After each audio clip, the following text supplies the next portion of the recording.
बीच में चल रही थी कि 5 लाख रुपए महीना कमाए आईबीसी बने, तो हकीकत में कमाते हैं फिर 5 लाख रुपए महीना। करोड़ का 1.5-2 करोड़ का रेवेन्यू करने के लिए लोगों को 10-10 साल लग जाते हैं, 20-20 साल लग जाते हैं, जिंदगी बीत जाती है। पेमेंट सीधा उनके अकाउंट में जाती है। और क्या पहले महीने में एक बार आती थी, आज उनके महीने में 4 बार तनख्वाह आती है।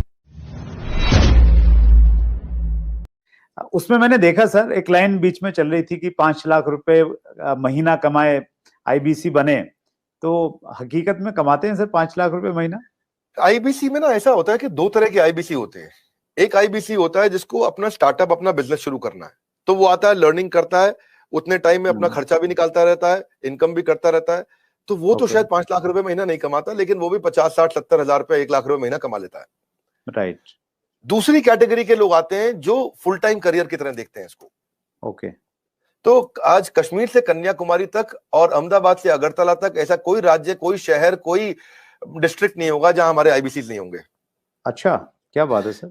पूरे देश के अंदर कोई जगह नहीं होगी, आसपास बाजू के 20-25 देशों के अंदर भी शायद कोई देश ऐसा होगा जहां पे आजू बाजू के जितने भी देश आपको दिखाई पड़ रहे हैं, हर जगह हमारे आईबीसी मिलेंगे आपको। वंडरफुल। देखो मुद्दा क्या है, 95% स्टार्टअप इंडिया में फेल हो जाते हैं क्योंकि एंटरप्रेन्योर के पास रिक्वायर्ड स्किल, उसके पास वो ट्रेनिंग, उसके पास वो टेक्नोलॉजी, उसके पास वो नॉलेज, उसके पास वो फेलियर प्रूफ बिजनेस मॉडल्स नहीं होते, उनके पास फाइनेंशियल डिसिप्लिन नहीं होता और बिजनेस मॉडल कैसे बनाया जाए मालूम नहीं है उनको। तो हमने क्या किया, आईबीसी के अंदर दो तरह के आईबीसी मॉडल बना दिए। एक जिसको भाई बिजनेस करना है, अपना खुद का बिजनेस शुरू करना है, आए अभी अपना खर्चा निकालते रहे, 50,000 रुपए महीना, 75,000 रुपए महीने में एक आम आदमी का खर्चा निकल जाता है आराम से। तो बहुत होता है 50-75 हजार रुपए महीना। एक अगर मिडिल क्लास आदमी अपनी जिंदगी बचाना चाहता है, वो भी यंग लड़का हो 20-22 साल का, उसके लिए ठीक है। लेकिन वो कहता है कि मैं ज्यादा समय लगाऊंगा अपना बिजनेस बिल्ड करने में, हम उसकी मदद करते रहते हैं। पर कुछ लोग ऐसे हैं हमारे यहाँ जो आईबीसी को फुल टाइम करियर बनाते हैं, उनके लिए ये 100% रिस्क फ्री एंटरप्रेन्योरशिप मॉडल है। उनको 24 घंटा 7 दिन 365 दिन साल में ट्रेनिंग मिलती है। इस समय लॉकडाउन चल रहा है, घनघोर लॉकडाउन, लेकिन घर से हमारे ट्रेनर्स पूरे देश में, मेरे पास में रीजनल ट्रेनिंग मैनेजर्स और रीजनल ट्रेनिंग हेड की हायरार्की है और वो देश भर में ट्रेनर्स हमारे फैले हुए हैं, वो मेरे पेरोल पे हैं। एक ट्रेनर लेने से पहले मैं ठोक बजा करके बहुत इंटरव्यू लेकर के ट्रेनर हायर करता हूं अपने साथ में। तो अब देखो क्या हमारा देश जो है ना पूरी तरह से डिजिटल हुआ नहीं है, फिजिकल प्रेजेंस ज्यादा अभी भी बहुत है। तो आप चाहे चेक करोगे, बायजूस है, बायजूस पूरे देश में अपना सामान थोड़ी बेच पाता है। बायजूस के जो 80% रेवेन्यू है वो केवल टॉप 15 शहरों से है इंडिया के। अगर आप वेदांतु को देखोगे, अगर आप सिंपली लर्न देखोगे, अपग्रेड देखोगे, सारे अच्छे स्टार्टअप्स हैं, पर इनकी जो अर्निंग है वो कहां से है, केवल टॉप 10, 12, 15 शहर है इंडिया में, दिल्ली, बॉम्बे, चेन्नई, बैंगलोर, हैदराबाद, पुणे, अहमदाबाद, बस यही सब 2-4-5 शहर और जोड़ लोगे, कोलकाता जोड़ लोगे। इसके बाहर अगर आप चले जाओ, कहीं छोटे शहर में चले जाओ, गांव में चले जाओ, आप सहारनपुर के पार चले जाओ, वहां थोड़ी बायजूस बच्चा लेकर के बैठा हुआ है। लेकिन हमारा, मैं आपसे पूछूं, बहरेच शायद आपको नहीं मालूम हो कहां है, गंज बसौदा आपको नहीं मालूम होगा, उड़ीसा के अंदर एक शहर है, मैं बताता हूं आपको जगह, मछुआरों का छोटा शहर है, 70 हजार की पॉपुलेशन है वहां, उसका नाम है भद्रक। भद्रक से हमारा 15 लाख रुपए महीने का रेवेन्यू होता है। तो आप सोचो ना कि जहां जहां हमारे लोग पहुंच गए, तो आईबीसी का फिजिकल प्रेजेंस रहता है, तो ये फुल टाइम बन जाते हैं। इनकी ट्रेनिंग होती है, लर्निंग होती है, कॉन्फिडेंस बढ़ता है, अर्निंग होती है, ग्रोथ होती है, देश अपने आप आगे बढ़ता है। तो हमने क्या किया, मिलियंस का कंटेंट उनको फ्री में देना शुरू किया, एंगेज करना शुरू किया, ट्रेन करना शुरू किया। अब हुआ क्या, हमारे आईबीसी का पहला साल है, ये इतना करने के लिए लोगों को 1-1 करोड़ का, 1.5-2 करोड़ का रेवेन्यू करने के लिए लोगों को 10-10 साल लग जाते हैं, 20-20 साल लग जाते हैं, जिंदगी बीत जाती है।